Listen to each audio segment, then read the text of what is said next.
Uh, Good morning, everyone. I'm here to see where we left off last week. Um, I was not able to be on,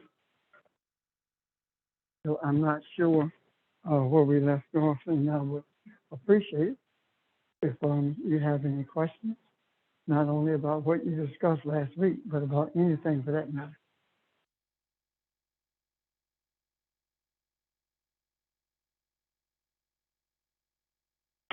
Hello? Are you able to hear me? Yes, we're able to hear Yes, you. it's Ron. If nobody else has a question, I have a couple of questions.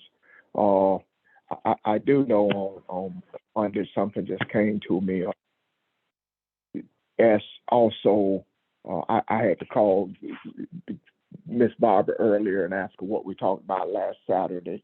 So we give some insight into that, or maybe as a starting point. But it's also talked about Monday night. The importance of the digging of the wells. And we talked about that. I think Pastor alluded to it on Saturday in Genesis.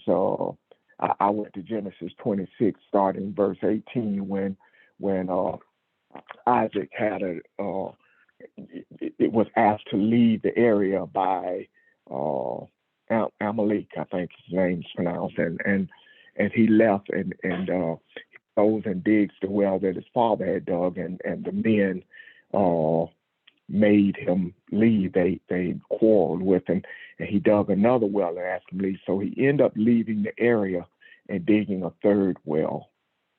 And it didn't dawn on me till after we got off the phone, just listening to us talking about the significance of digging for something, digging in the soil. And it made me think about the cultivating of the soil and where we are now. Because the third dig, as we said, he named it Rehoboth. And that place means a broad place, an open space, or something to become large. And the root of it describes an accumulation in one place as a result of all the other areas being barren or empty. So the Strong's talks about the root of it to be to grow wide or to increase and become large. So it just made me think about where we are now, what we're doing, and how digging in the soil, digging up beneath the surface of your consciousness, broadening your awareness of who you are and what we're doing here. But sometimes that can even get lost, how significant that is. So that was one of the things we talked about. Maybe, of course, not in those words, but just something I thought was significant that was brought up. I think it was significant too. However, I want to see if anyone else would like to respond to that before I address it. Morning, it's Barbara. Along the lines of what Ron was saying, it's also talked about growing up. We were taught to pray for something from the outside to make us whole, when it's up to us to do the digging, if you will, within ourselves. We have to we have to look within, not without, and that it takes spiritual discipline to dig away all those negative things and the baggage within ourselves to find the answer, I guess, my word, the answer to the questions that we have. So use that analogy also of what digging represents.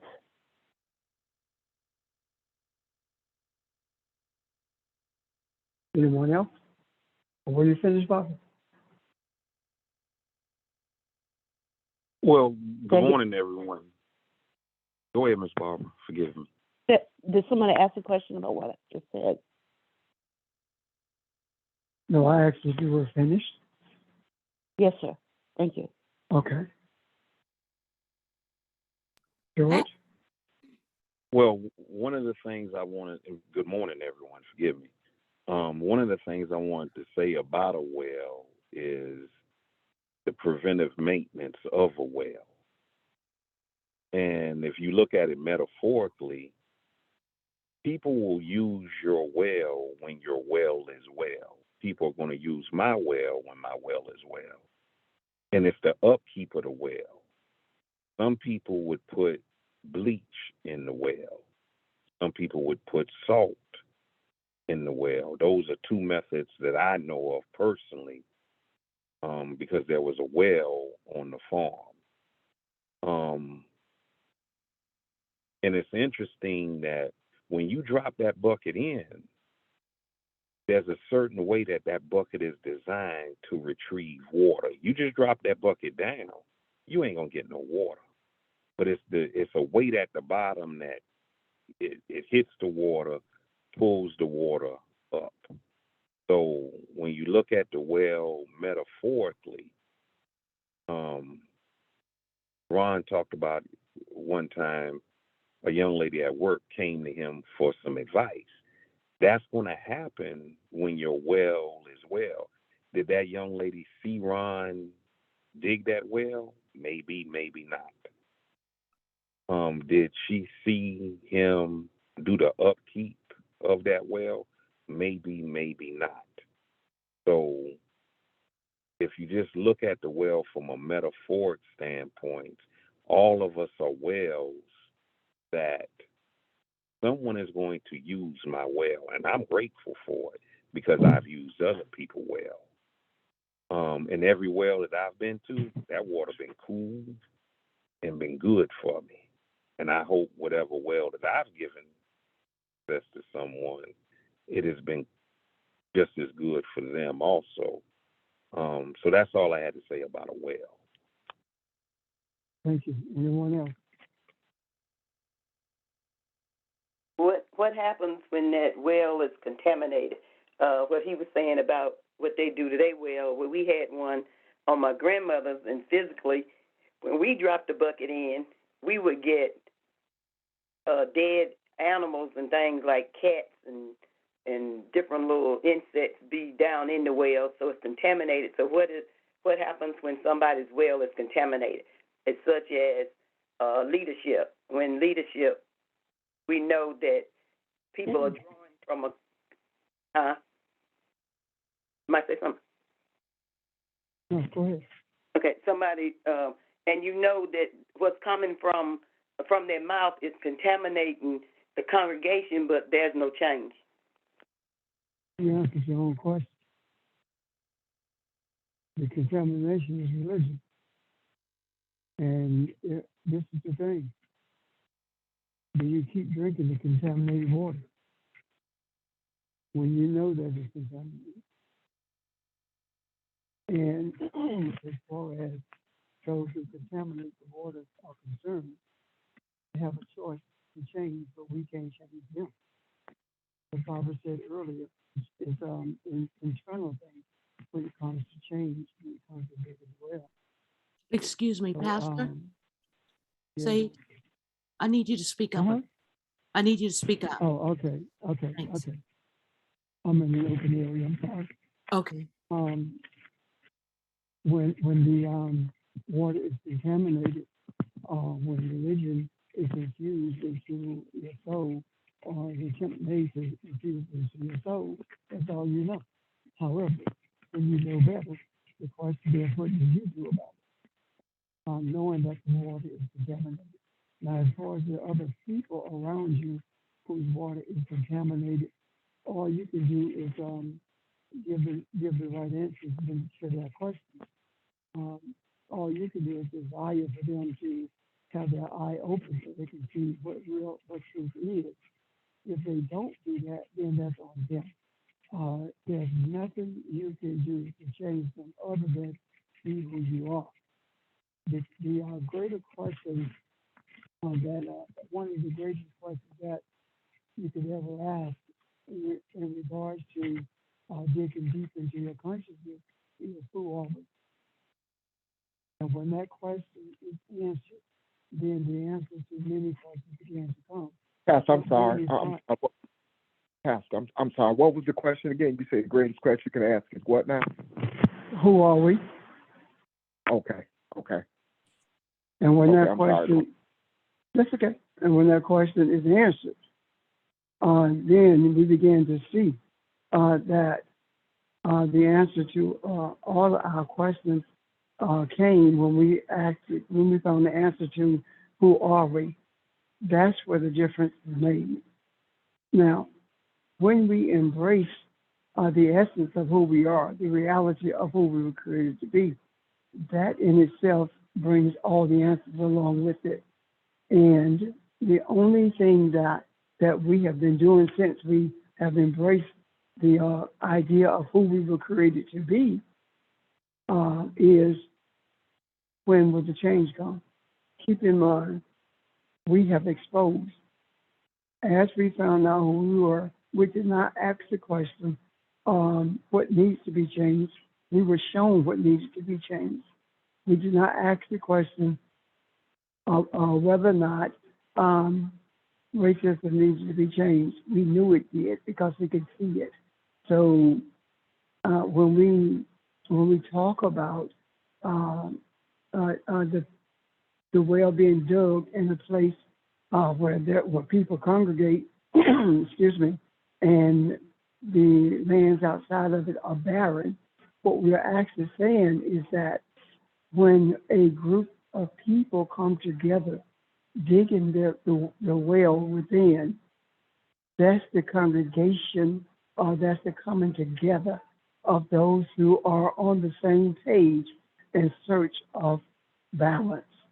And the barren aspects of it is those who remain in the midst of religion and those who don't want to have anything to do with religion, as well as those who do not believe that a creator even exists.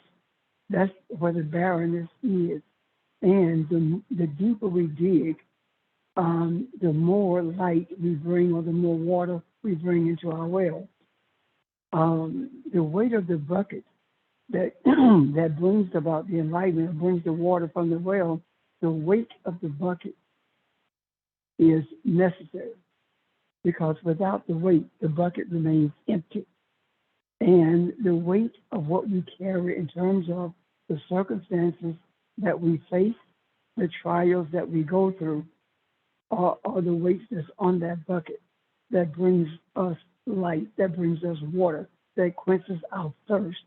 Without these weights, there is no quenching of the thirst. So when we have these circumstances, when we carry these burdens, they are for a purpose, not a purpose to destroy. They're not purposed to destroy us. They are purposed to get our bucket below the water so we can quench our thirst. Does that make sense to you guys? Yes, it does. Now, in addition to that, in order for us to do that, we must be open to travel the annals of time so we can see, so we can have our memory restored, our memory of where we came from, our memory of our desires to go beyond where we are, as well as to go beyond where we came from, our memories of what Jesus taught. So what Jesus taught as a pathway to get beyond where we are. These wells that are dug are wells of memory. And when Ron spoke of the character being driven away from the well, I can't think of the name right now, but when he was driven away from the well, he did not give up. He dug another well. So when we are castigated, when we are cast out from the midst of those who seek to be religious leaders, when they look down upon us, we don't quit. We continue to dig wells. We might not be able to dig a well at X place, but we can dig it someplace else. The enlightenment that was brought to the John Baptist Church, whatever the name of the church is, the enlightenment that was brought there was not received. So the bringer of the enlightenment had to go to some other place to start digging in order for enlightenment to be embraced. And if we look at those of us who are on this phone, each one of us comes from a place where enlightenment was unacceptable, and the attitude drove us away, and the attitude of a desire to not embrace what we were seeing and what we were teaching, that attitude drove us away. And we understood that if we were to dig well, continue to dig wells there, it simply means that the waters would be continuously contaminated and people would be turned against us by leadership. So we had to move to a different place to dig a well that had water that was fresh and cool, and that had the ability, had the propensity to travel beyond us, so that those who are drinking contaminated water can see that there's water available that is not contaminated. And in doing so, it does not erase anything from us. It opens up things to us. And the things that it opened up to us are labeled memories so that we can attach ourselves to the energies of the ancestors and move forward. Questions or comments? And I hope that is clear.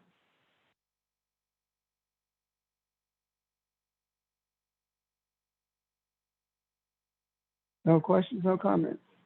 I take it that you understand the connections that we are making an attempt to make to memory, to the eighth sense, and to the journey we're on.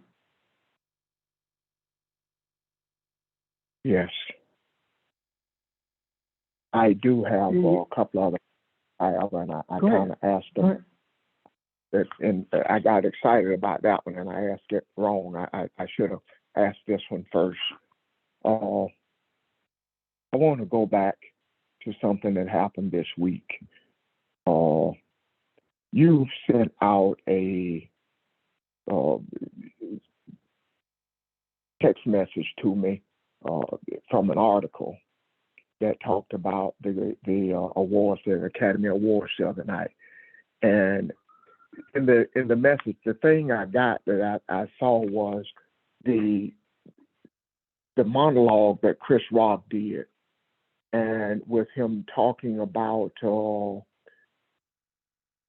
diversity and how racist Hollywood is in particular.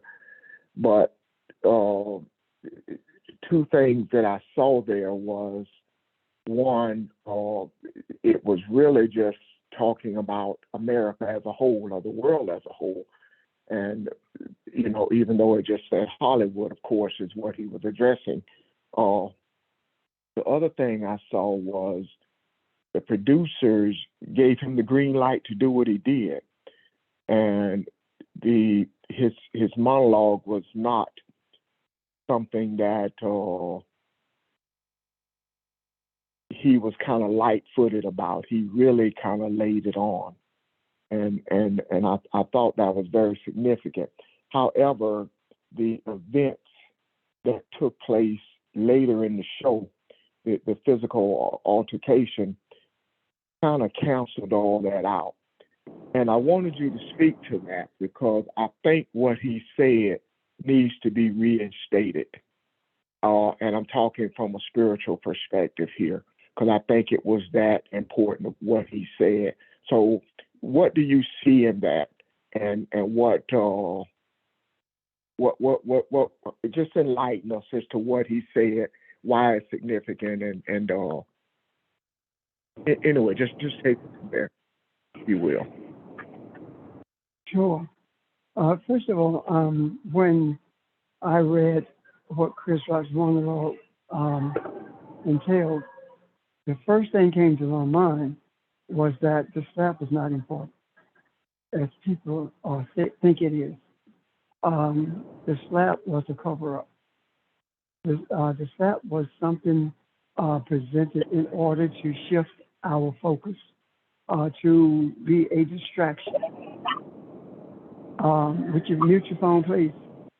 The thing that I saw in that was, and I'm speaking spiritual, of course, I saw the energy in that. Will Smith represented the energy of the guy in the bar who told on J. Mark Gracie when he was planning an uprising. I saw Chris Rock as Ben Mark Gracie, whose intentions and desires were silenced by Ben Mark Gracie being sold out. Did Will Smith know what he was doing in terms of canceling out? No, he didn't. That's why I say it was spiritual energy involved there.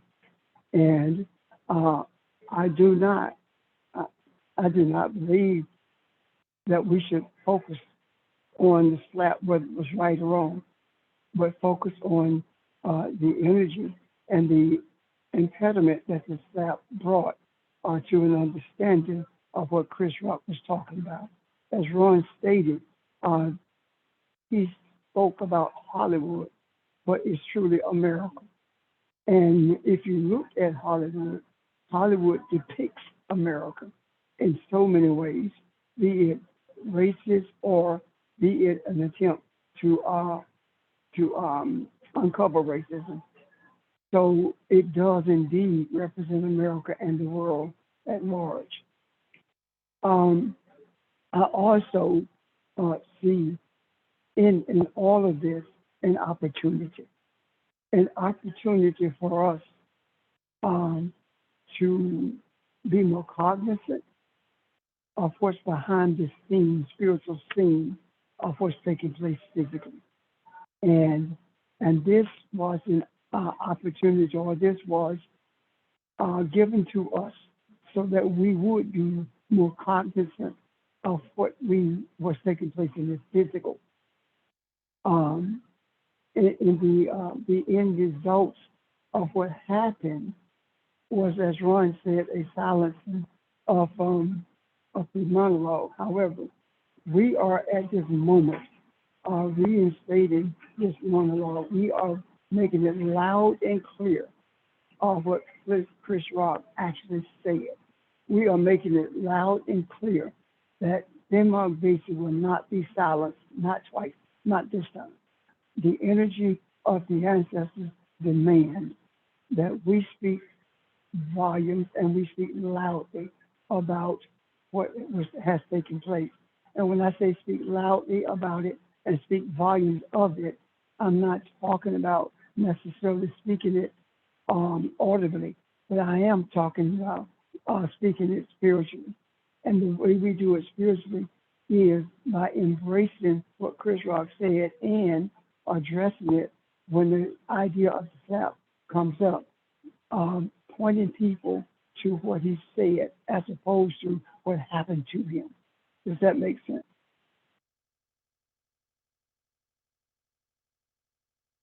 Any questions or comments?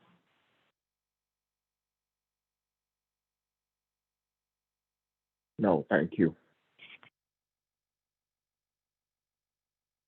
Is there anything you would like to add to that?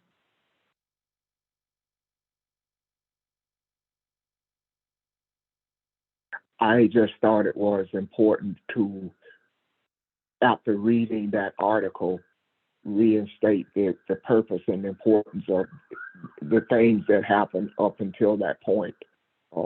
It really spoke volumes to me, and it speaks the direction of truth that the world should be headed in. So, I just didn't want that to be erased or overlooked. So thank you. Anyone else? Let me interject this. Um, what happened is when things take place in the natural, it is natural, it is normal for us to search and try to understand what does this really mean. So the speculation is clear, it's there. When we talk about it happening because of the look on Jada's face, the idea of him being angry, suppressed anger with her being taken out on Chris. All of these things are, they're normal. They're normal it's normal for us to speculate about what happened.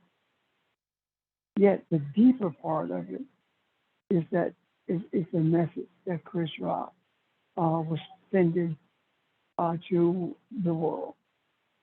Another method of exposing what's going on. The thing that came to me also at this moment is this.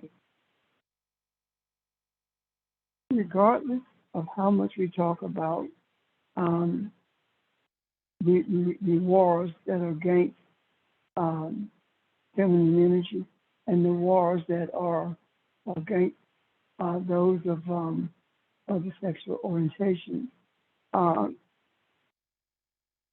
the one thing that keeps coming up is racism. Racism is the tip of the spear of what needs to be changed. Because when that changes, everything does. It was the Civil Rights Bill that opened the door for white women to begin to move into different spaces in corporate America and in other spaces. The white woman has always benefited from the African fight for equality. Why do I say the white woman? Because the African woman is still struggling to get to that place of equality. All of us are struggling to get there. However, the African woman has the greatest struggle. Look at what happened during the hearings.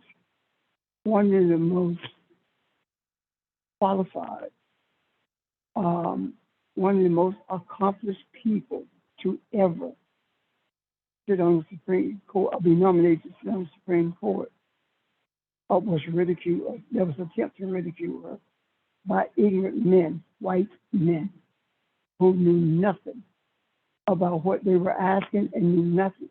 They could not hold a light to her when it comes to understanding the law and the requirement of being an efficient judge. She held her own. There's never been doubt in my mind that she's going to be granted a seat on the Supreme Court. Keep in mind that this whole thing about interviews to get on the Supreme Court it started rather in 1960. This is where memory comes in. When we understand what the origin of a thing, we can see more clearly where it is now and where it needs to be. In 1916, Brandeis was nominated to the Supreme Court. He was Jewish, and old Christian white men decided that they were going to hold a hearing because they did not want a Jewish man or Jew period on the court. So that's where it came from, to have these hearings before a Supreme Court nominee could go to the courts. The other part of it is this: there are no specific requirements to go to the Supreme Court. You can serve on the Supreme Court if you never have gone to school in your life, according to qualifications, because there are none. If there were qualifications, as they question Judge Brown, then none of the ones on the court would be there because of her experience in the courtroom. If they were use the same criteria that they use with her. Why do I go into this long diatribe about this? For two reasons. One is, as I said, racism is the tip of the spear. And the African woman has been battered and barred from places, or spaces rather, where she could make a difference. And now, because there are those who have dug wells, not digging, because we're not digging wells anymore, we've dug them, and we continue to drink from them. We have created the space and opportunity for not only this to be exposed, but for it to be remedied. And when we began to see the African femininity on that court, then we began to see real change. And there may be those of you who question why I keep referencing African femininity. From the womb of Africa came all life, and all life, if it came from Africa and it did, then it must be restored by Africa. And the womb from which it came must nurture it to a place of restoration. And that's why we see the Stacey Abrams being fought so hard in a place like Georgia, where they determined that she could not even raise money for her campaign, because they determined, meaning white men determined that she was not the Democratic nominee. These are the things that we must deal with, but the members that we have are not just the members from Cush, or members from Egypt, or the members from the Bible, but also the members from recent history, so that we can understand where we are at this moment. Any questions or comments about that?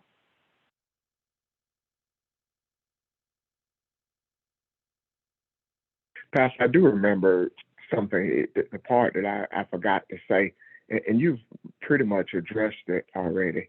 I remember when I read that article, the thing I thought about was the energy and the power, what I felt when I read it.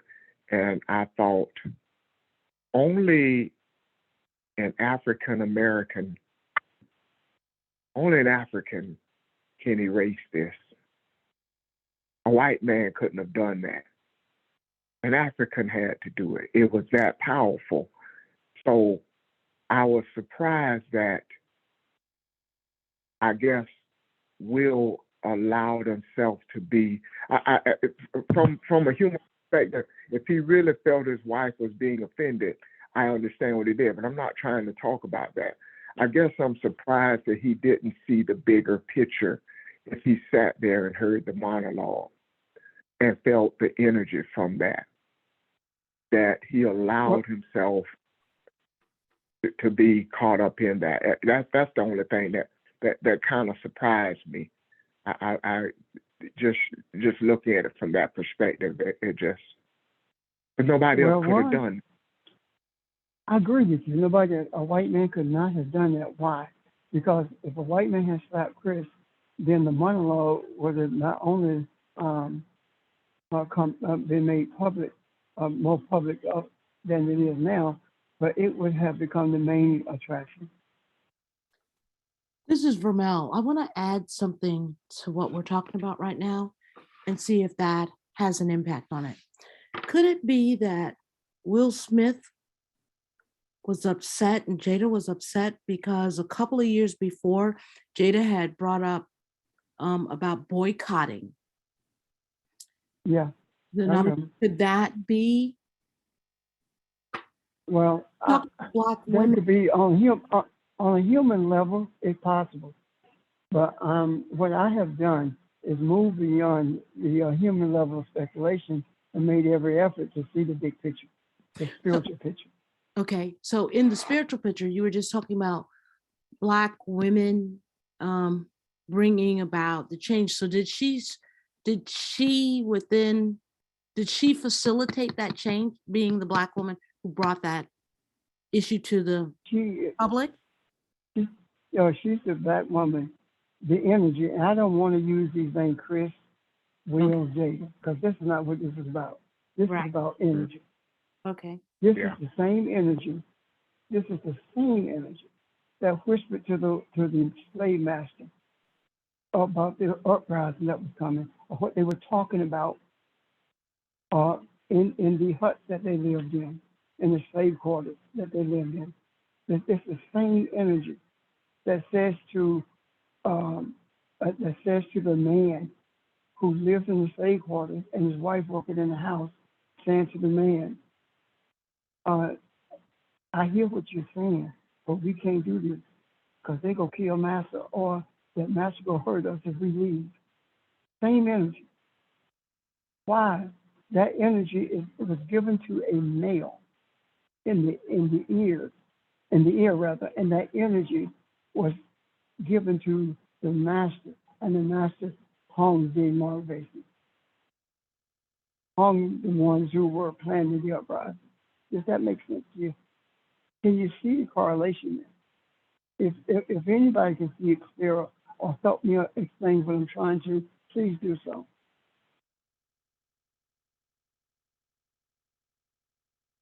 Reb, and anyone can answer this question for me. The black female does have influence, and there always will be in past, present, future. You all got the influence. And when I hear what you say, and I completely agree, and I apply it to what I see out here.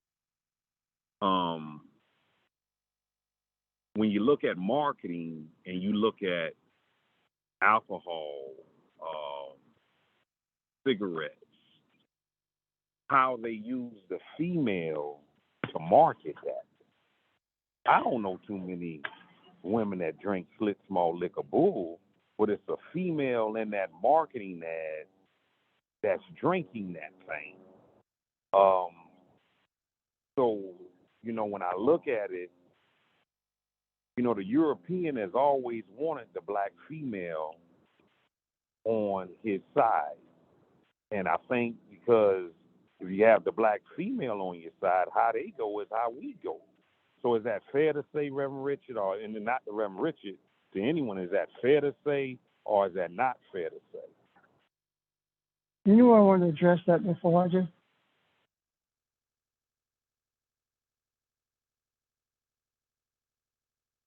First of all, using women in these ads is exploitation, because that casts women into a space of being sexual objects. That's the whole reason that they use them in the advertising spaces that you're mentioning. The other thing is that the white male has never wanted the black female on his side. What he wanted is to dominate this black female, to keep her under control. And the black male has helped him do that continuously, because there are too many African males who do not respect the female, do not respect the energy of femininity, are trying themselves to keep it under control. I am the man in my house. What I say goes. I am the breadwinner. I control the money. I bring the money in. This is not a partnership. I run things. You just manage it. The idea of domestic violence directed towards women has been swept under the rug or been hidden by men who are the governmental officials. So I don't see the white male being totally responsible for the demeaning of the African female. The African male has taken a major role in that also. And as long as we embrace the teachings of the Caucasian church that the female is to be dominated, then we will be also supporting racism. When you disrespect that African female, you are supporting racism, misogyny, everything else that you can name of, that you can name or think of, all of those isms. And this is the thing that gets me. The same energy that in a Southern Baptist church that tells a female that she cannot have the position of authority. It's the same energy that tells a woman in Islam that she cannot stand in a position of authority. And then in Islam they lay it on Muhammad. In Christianity they lay it on Jesus. Both of them are bald-faced lies. The reason the men in Islam can get away with it is because of the high rate of illiteracy in the areas where they get away with it. If you read the Quran, you will see that that is not a tenet, that is not a part of Islam. Rather, Muhammad was just the opposite, respecting the female, and even his daughters led an army.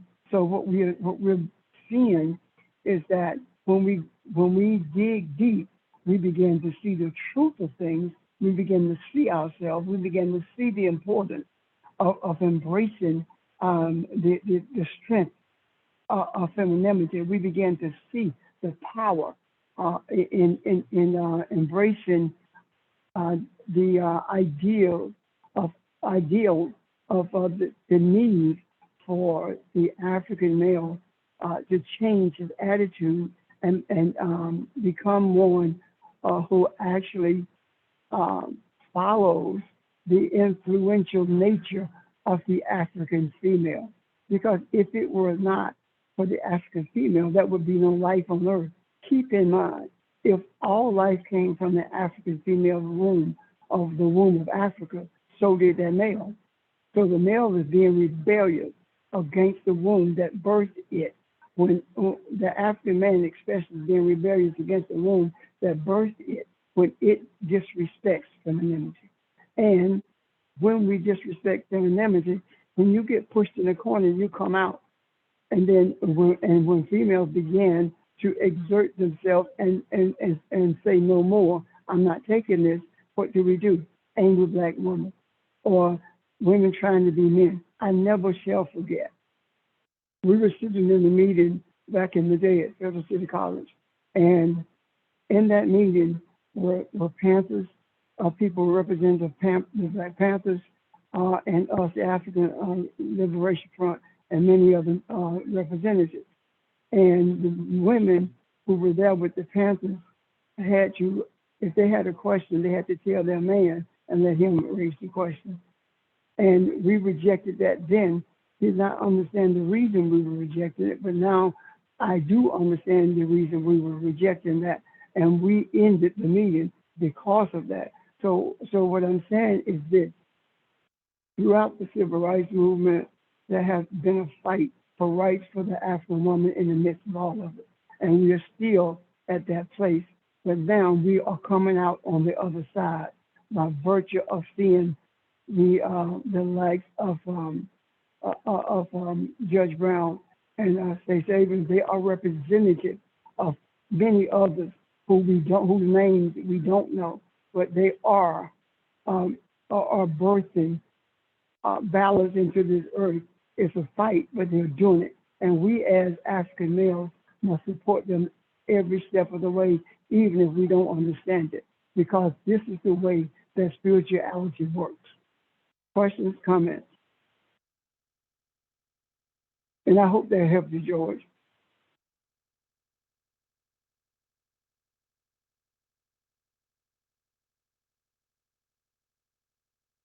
This is Barbara.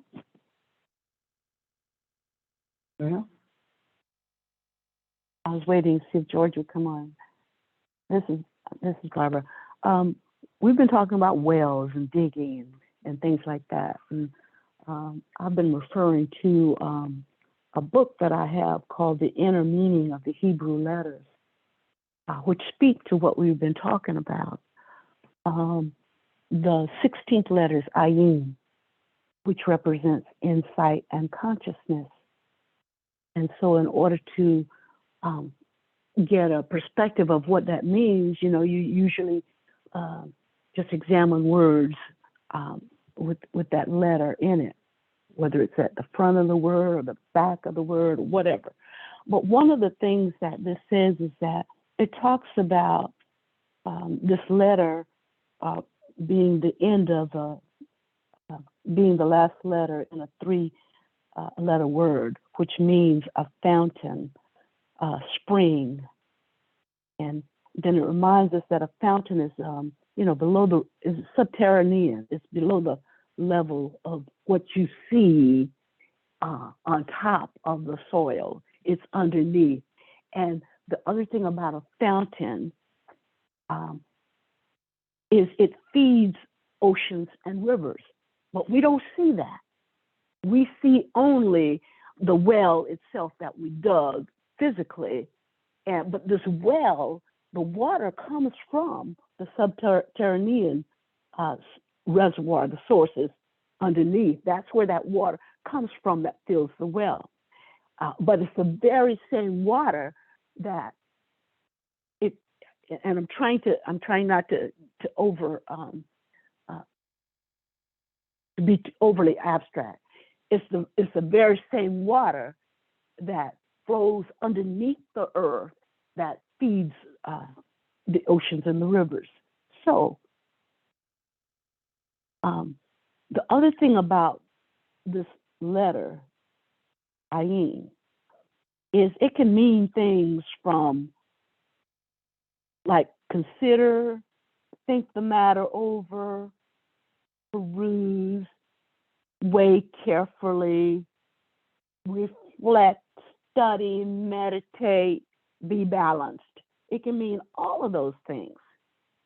But the thing that struck me is when it talked about source or well, it talks about it being a spring or a fountain of insight and balance, which is what I said the letter spoke to, insight and balance. And so insight and balance, which is consciousness. Let me say that again. The spring or the fountain or well of insight and balance is insight and consciousness. So it shows us that what our eyes are insight. It shows us that our eyes and our insight and our consciousness influence our heart. Is what I'm trying to say. But there's a concealed meaning to this word too. When it talks about a winemaker, if you remember a winemaker, the winemaker makes more of that grape than just the grape that we see. What the winemaker does is it presses out the essence of that grape, which is the wine, and so this concealed meaning of this letter can have a root which means to oppress, to tread down, to trample underfoot, to deceive, to bamboozle, to trick, to annoy, or to irritate. So we talked about the meaning, the overt meaning, which means, this is something that comes from a subterranean source. Stay with me because I'm working this out in my mind as I talk. So when that winemaker understands that the wine is the spiritual essence of the grape is that which we see. The wine we don't see until the grape is pressed.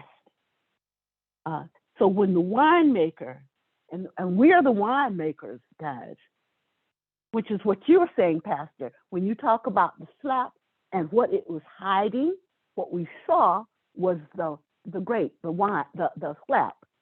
But underneath the slap, the essence of what that was about is that the wine is more than the physical grape itself.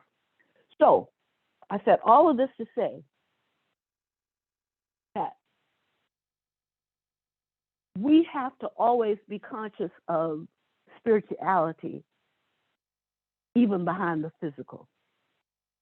And that's important because when we are fully conscious of the physical and the spiritual realms in all of our situations, in all of our actions, we naturally bring forth God's goodness. In other words, as you said, Pastor, let's speak this. You and Ron were talking. You're talking. Well, let's fix this. In other words, let's put this back in the macro. That what was important in that whole situation was not the physical thing that we saw in the slab, but the essence of that physical thing, which was the truth of the message that the energy that Chris Rock was speaking from was putting into the world. And so I'm getting ready to bring it to an end, I think, if I can. So we can do one of two things. We can look at things as they are and think, okay, that's the way it is. And what that does is it continues to oppress and continues to subvert truth. Or we can look behind the physical into the essence, the spiritual essence of it. And just like that well, which is dug, and it comes from a subterranean place underneath the physicality of the earth, underneath what we see on the earth's surface, and we understand that it feeds the rivers and the oceans. When we understand that behind every physical situation there is that spiritual essence, then we understand that when we put that in its right balance and perspective, that we nurse the whole world. Just like the well nurses the oceans and the river, when we do this, as the work that we have been doing today and talking, that you guys have been doing today and talking, we make it so that everybody can receive that same essence of the intent, of the energy of Chris's words. And I hope I haven't confused anybody. But my only thing is to say that we have the ability, we have the power. We are the ones that look at natural physical things, squeeze from it the spiritual essence of it, so that everybody can nurture and suckle from that, the whole world. And it's not just the folk who saw the Academy Awards. No, it's what you said. You put it in the macro, what you guys said. You put it in the macro, and everybody draws from that source. So I just felt it was kind of interesting as you talked. I took a look at what this book said about wells, and underneath all of that is a heck of a lot. So I'm sorry to take so much time, but anyway, that's what I saw in that.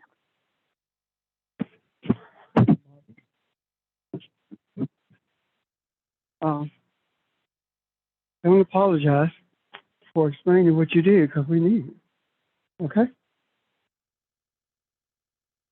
Am I on? Okay. All right. Okay. What you see that word, the letter yin?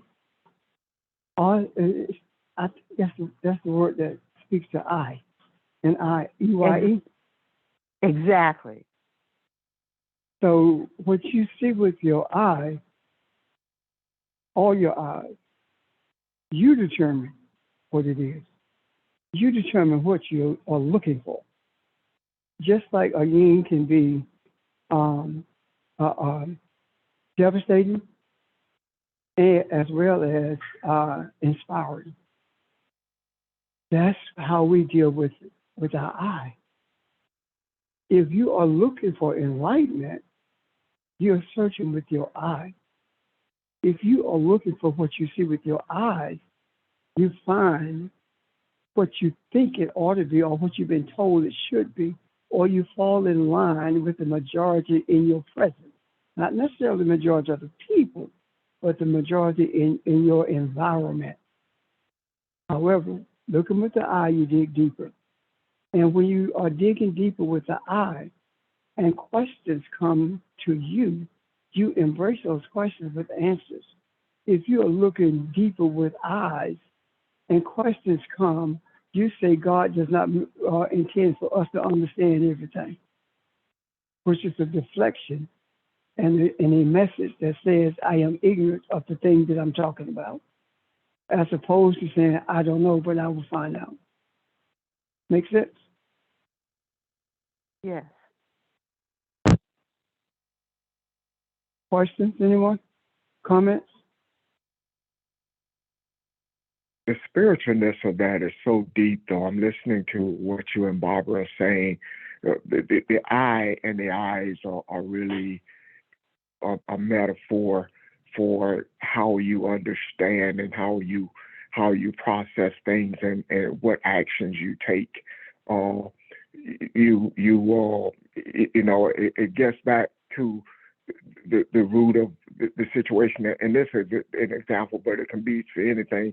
You hear something said, and you see how to use it as you take a little thought of a bit of truth, and you can take it to say, what does that mean, and build on it and look for other truth, or you can take it and say, I can build on that and make a fortune, and I can be a millionaire in 5 years by finding 10 different ways to preach this. So that eye versus the eyes go deeper. We how we process things and how we see things, and it depends on our hearts. It's not two different people can see the same physical act and describe it differently based on their hearts and what their motives are. So I just thought that was beautifully said, and the way you guys kind of separated the differences there and to what we're looking at, and even describing the journey we're on. It appears that the reward is not as great if you're looking at it in an earthly or physical perspective, if you're looking for something to gain versus your desire just for truth, which may not always be something that you see as openly with your eyes, but with your eye, you understand that you're on the right journey. You feel the balance, and the feeling of the energy and the balance is enough to know that you're on the right track, and you stay there and you continue with what you're doing. So yeah, that letter speaks volumes when Barbara explained that, and you guys kind of followed up on it, Pastor. That's just what I just wanted to. Go ahead, Bob. Yeah. And I just wanted to just remind all of us that we have the power to correct. That's what all of this is when we talk about this and put it in the macro. So I'm glad you guys said, let's talk about this, and let's talk about the spiritual understanding of what happened in that act, so that we can keep our eye focused on the spiritual aspect for the benefit of the world. Because what we put in the macro, that's what they will suckle from. That's what they will take nourishment from. And so I just want to thank you guys for bringing that up to remind us that that's our responsibility, not to just rush over it like a lot of people and comment and say, oh, this and that, and who did what and what they had in their background, but more importantly, what needs to be done now so the world will see the truth behind that and be able to eat from that or take nourishment from that. So thank you for that.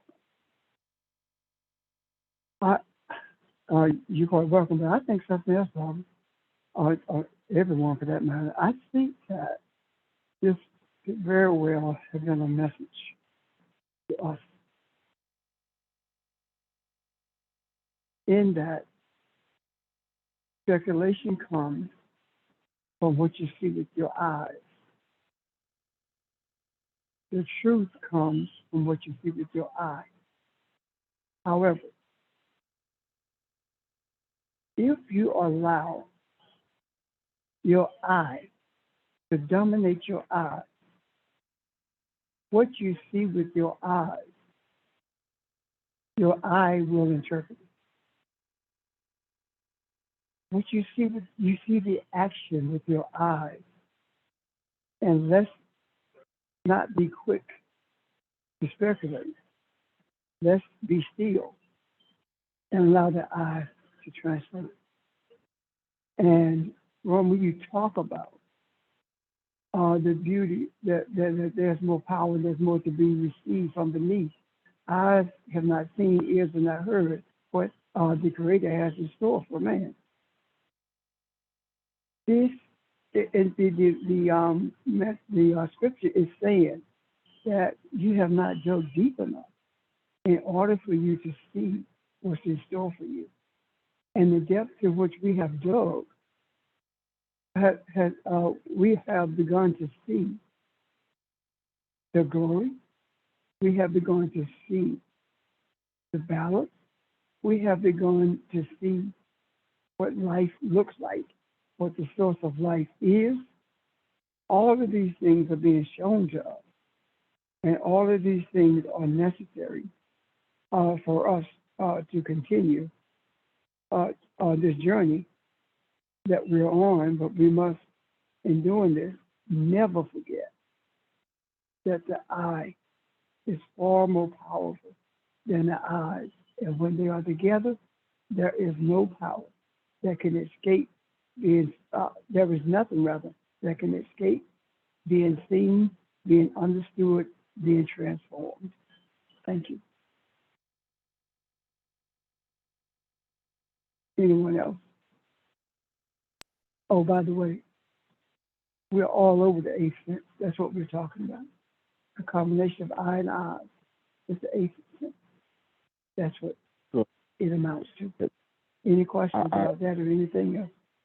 Go ahead, Ron. Yeah, I do have another question, and it kind of on the same lines. And I hope this. I think it'll make sense.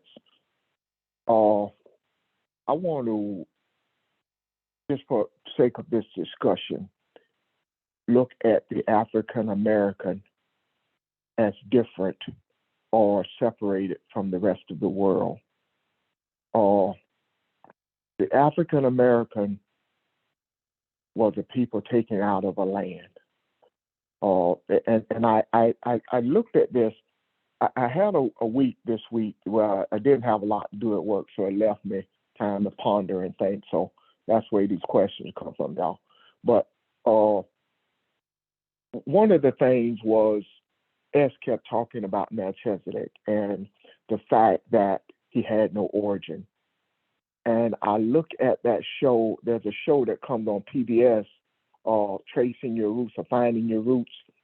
And repeatedly, when he's dealing with us, he always says it is so difficult because we can't find your roots. It's hard unless you take DNA and take that DNA back to Africa and start going to different regions and testing to even see, So we as African Americans are different. We've been isolated.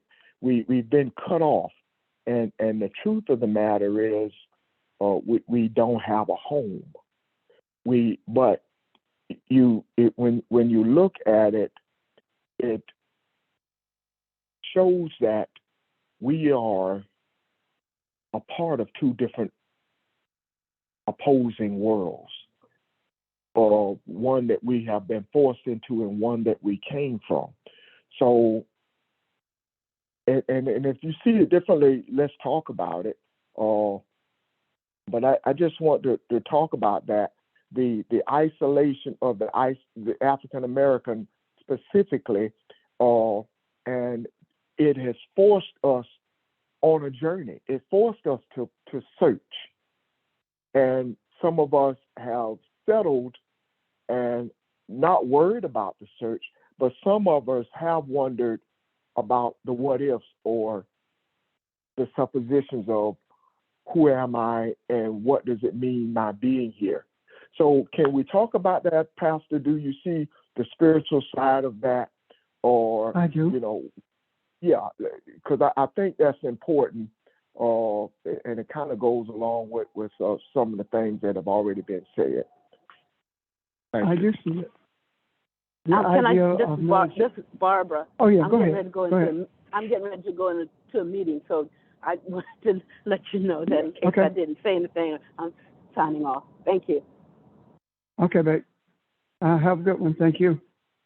Ron, the Melchizedek. Who was Melchizedek? He was the king of righteousness, right? Yes. He was the priest of priests, and he had no origin. So when you compare us to Melchizedek, you're absolutely right. Righteousness, or the sources of righteousness, was brought into this nation for the purpose of bringing the world to a place of realizing who it is. What we end up doing was becoming a part of the world we're supposed to change, and by force, of course. And when you look at Africa and how we got here, if you look at Africa as the soil, it was mined for its gold, for its platinum, for its resources. And it brought the resources of Africa to this nation. So the first resources that were stolen for the benefit of those who stole them were the people. And the mining of Africa for physical gold is nothing compared to the mining of Africa for people. The priests were brought. The strongest, the brightest were brought. And when you think about it that way, rather than using the resource of our eye, we were beaten to a place, we were beaten so badly until we resorted to our eyes. And in doing so, we used our eye to build a country. We used our eye to invent a light bulb, even though Edison got credit for it. The cotton gin, the red light, the storage of blood, all of these things that we developed came from the eye. Medicine itself came from us, the eye. So all of the writings that the Greeks stole came from the eye. And we used that eye, we transformed that eye, we changed rather the eye when Alexander the Plunderer went into Egypt. Everything began to change to the point where we started seeing with our eyes more so than our eye. And as a result of that, we brought what our eyes saw into physical being.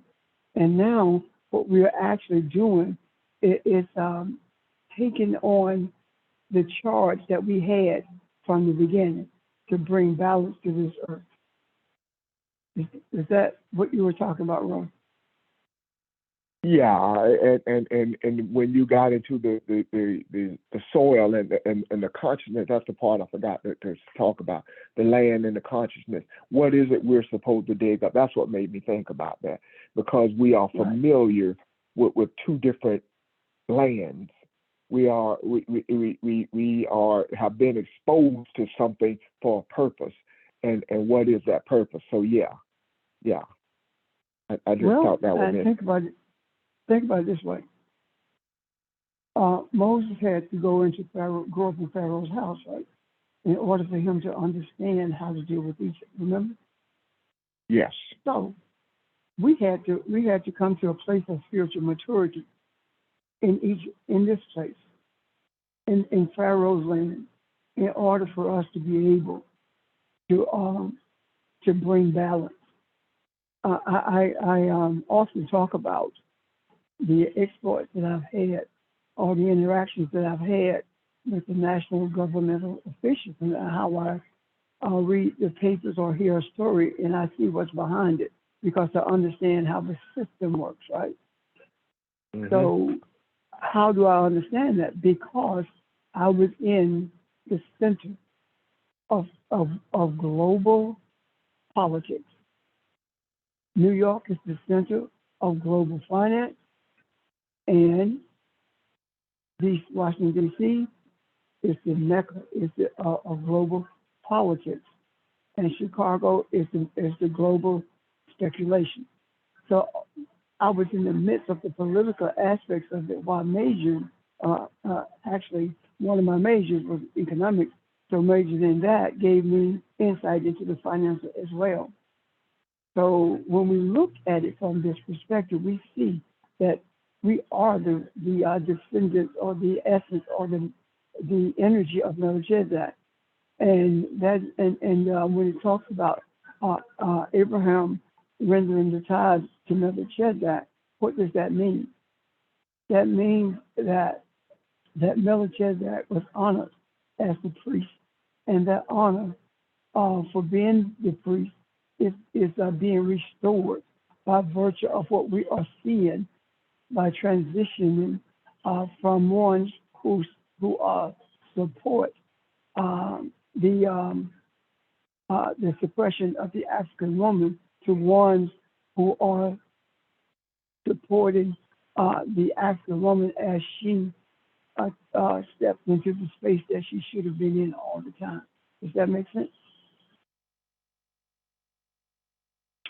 Yes. Good morning. This is Janice. I have a quick question. Pastor, would you summarize for me the energies that were at play and the correction that took place or needs to take place regarding the slap? The energy simply is that a message was being sent from our ancestors through Chris Rock, and the slap came as a distraction to distract us from that message and sent us to a place of speculation as opposed to seeing the truth of what was being said. And Will Smith's energy, not him, but his energy was no different than the one who found out what the plan was for an insurrection, not an insurrection, for a rebellion by enslaved people and told it. And that in itself rendered the effort of the planners null and void. Does that make sense to me? Yeah, it does. I didn't get to hear all of what Chris Rock said, and I missed some of this morning, so I'm going to go back and find that. Thank you. Uh-huh. Any other questions or comments?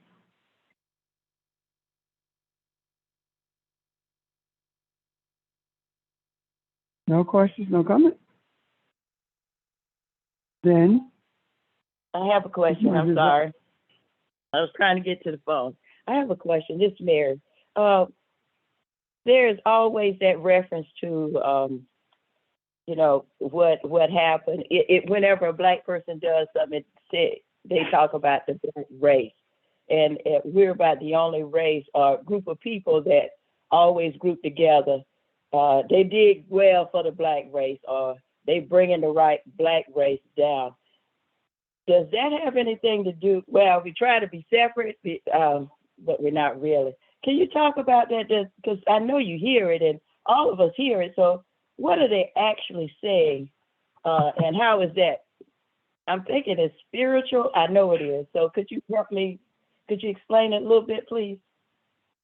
I see in that a couple of things, Mary. One is that we are not African Americans. We are Africans in America because there are privileges that Americans have that we don't have. Number two, when we talk about bringing the black race down. That is an adage that came uh, out of efforts to be like those who had enslaved us. When I was growing up, when there were things done by African people that were out, that were against societal standards, it was always we were bringing the black race down, which means that we are not meeting the standards of white people. Now, I'll give you an example that most of us may not think of. When a white kid is in the store and running through that store, that's cute.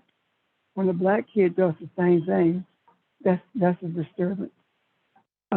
You're making us look bad, but the white kids is not making the white folks look bad, but the black kids are making us look bad because we're running through the store playing, being a child. Does that help you, Mary? Yes, it does, because that's one of the things, because, taught to be seen but not heard, and you got to act a certain way because, and I probably did that to my kids too, making sure, okay, this is the way you behave so that you won't bring unnecessary attention to yourself. So, but I just making, and I remember watching TV and hearing the news report, and I said, don't let it be black, don't let it be black, don't let, and it wasn't black. So that mentality is as well. Yeah. Okay. Well, that's teaching our, Mary, let me say this before you, that's teaching our kids to be invisible. See? Right, it didn't work for my girls though, so that's fine. But it did work. But you see what I'm saying? Yes, sir. But you understand? Okay, good. Okay. Yeah. So, but the floor is always being collected seen as a group is not necessarily a bad thing. I'm thinking. So because we are each other's brothers. I mean, we are each other's keepers. So not only the black race, but humanity as a whole, right? Yes, because there is no such thing as race anyway. It's just mankind. Race is a makeup that came to justify enslavement. Okay.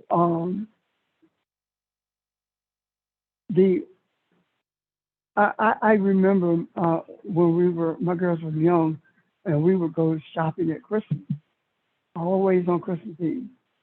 And we were at Haywood Mall in Greenville, and my girls walked through the fountain, and were actually discussed it. And then they decided they were going to walk to the other side. And when we went back to the mall, it was funny because the fountain was no longer there. And they were convinced that they took the fountain out because they had walked through it. Those kinds of things. I've seen kids in the fountain. I've seen kids open doors where it says, do not open the door, alarm will go off or something like that. And I've seen kids do that. The black kid does it, he gets slapped. The white kid does it, that's just being a child. You see the difference? And we have to guard against that. So we don't teach our children to be invisible. So we don't teach our children to live in a state of invisibility. Don't speak. When you speak, your eyes are looking at the ground. Those kinds of things that we cannot afford to continue if we are going to bring about balance. And notice, we are not talking about equality. We are talking about balance. Because equality as we define it does not exist. It'll help you, Mary. Oh, that helps a lot. Thank you so much. I appreciate it. Yes, ma'am. Anyone else comment or question?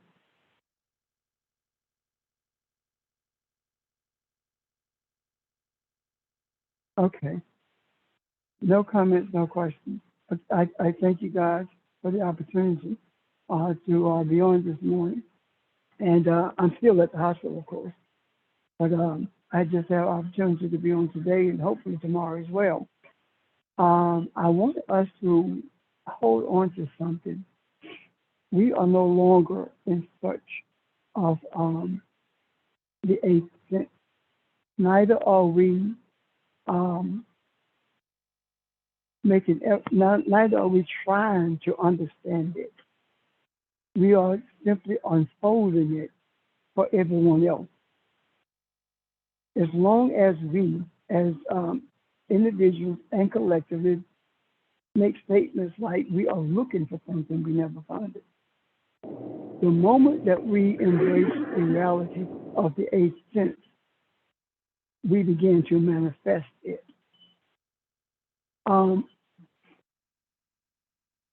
Things happen in seemingly small ways to prepare us for larger things that will take place. Last week, I was in Walmart. No, I was in Publix, and I bought some what is it? The chip things that you get with. Anyway, I got some of those Simply Naked chips, and when I got home, they were not in the bag. On my way down the road, I'm like, where are they? Because both the bags in front of me, on the seat, rather, on the floor. And when I got home and I opened the other door, the passenger side to get the bags out, on the seat was laying the chips that I had purchased. And when I went back in my head, I could not remember her putting them in the bag. Neither do I remember seeing them in the bag. And there are those who will say that this is crazy, doesn't make sense. That's, to each his own. However, I know what I experienced. And I say that to say to you, be cognizant of your experiences. I do not search for the eighth sense. I am the eighth sense. I am every sense that it is. And I function that way all the time. That must be our attitude. Now, in regards to things that take place that you don't want to take place, it doesn't mean that you are not Elohim. It doesn't mean that you're every sense that is. It doesn't mean that at all. It simply means that what took place, the Creator intended for us to be a part of it and learn from it. It does not mean that you are not who you are. Also keep in mind that Jesus did not heal everyone who was sick in Palestine. Jesus did not feed everyone who was hungry in Palestine. Jesus did not clothe everyone who was hungry in Palestine. But it did not change who he is. It did not change his purpose for being here. It did not change the journey that he took. It did not change what he taught and still is teaching us. Hold on to that. Believe that. Trust that. And then you will know yourself. Any questions or comments about that before we go?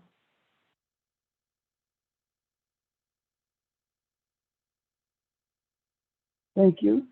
Appreciate you so much. Love you deeply. Have a great day. Love you too. Thank you. Bye. Thank you. Have a great day. Bye-bye. Thank you. Bye-bye. Love you too. Bye. Bye. Love you guys.